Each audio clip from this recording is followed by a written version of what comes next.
جیسے ہی امام حسین علی اصغر کو میدان میں لے آتے ہیں تو فوج یزید ہنسنا شروع کرتی ہے کہ شاید حسین قرآن لے کے آیا ہے۔ اتنی دیر میں امام حسین اپنی عبا میں چھپے ہوئے علی اصغر کو ظاہر کرتے ہیں اور فرماتے ہیں، اے میرے نانا کی امت، یہ 6 ماہ کا رسول اللہ کا نواسا ہے، اگر تمہاری جنگ ہے تو مجھ سے ہے، اس معصوم بچے نے تمہارا کیا بگاڑا ہے؟ ارے 3 دن مسلسل پیاسا رہنے کی وجہ سے اس کی ماں کا دودھ خشک ہو گیا ہے، اسے تھوڑا پانی دے دو، اسے آرام مل جائے گا۔ فوج یزید زور زور سے ہنسنا شروع کرتی ہے اور کہتی ہے، اے حسین، اگر بچہ اتنا ہی پیاسا ہے تو اسے کہہ دو خود ہم سے پانی مانگے، ہم ضرور دیں گے۔ امام حسین نے فرمایا، اے اصغر، اپنے نانا کی امت سے پانی مانگ۔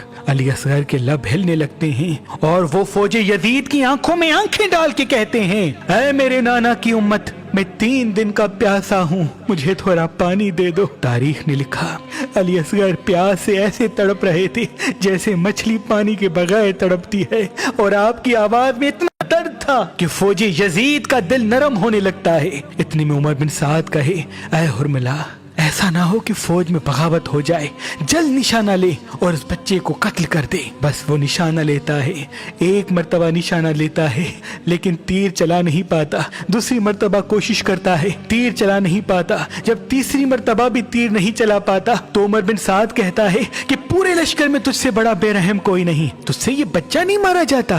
حرملہ کہتا ہے، میں جیسے ہی بچے کا نشانہ لیتا ہوں تو خیام سے کوئی سیاہ لباس والی بی بی دور سے اشارہ کرتی ہے کہ اے ظالم، نہ مار، یہ تیرے رسول کا نواسا ہے، 6 ماہ کا بچہ ہے۔ عمر بن سعد کہتا ہے، تو خیام کی طرف نہ دیکھ، بس اس بچے کو قتل کر دے۔ تاریخ نے لکھا، عرب میں جس تیر سے جانوروں کا شکار کیا جاتا تھا اس تیر سے علی اصغر کا نشانہ لیتا ہے، اس کی 3 نوکیں تھیں، جیسے ہی تیر وہ چلاتا ہے، تیر اتنا وزنی تھا کہ علی اصغر کو چیر کے امام حسین کے بازو پہ لگتا ہے، آپ کے جسم مبارک سے خون اور دودھ بہنا شروع ہوتا ہے۔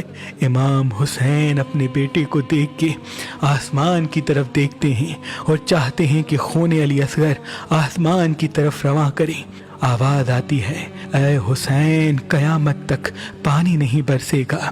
امام حسین چاہتے ہیں خون کو زمین کی طرف رواں کریں۔ آواز آتی ہے، حسین، قیامت تک اناج نہیں اگلے گا۔ امام حسین اپنے چہرے پہ مل کے اللہ سے کہتے ہیں، اے اللہ، میں روز محشر تیری دربار میں ایسے ہی آؤں گا، بس اپنے بچے کو عبا میں چھپائے۔ خیام کو آتے ہیں اور کہتے ہیں، اے رباب، اپنے بیٹے کو لے۔ بی بی رباب نے جیسے ہی عبا کو ہٹایا تو چیخ کے رو کے کہتی ہیں، اے اللہ، یہ کتنے ظالم ہیں، کیا ان کا خود کا کوئی بیٹا نہیں؟ یہ کیسے رسول اللہ کے بچوں پہ ظلم کر رہے ہیں؟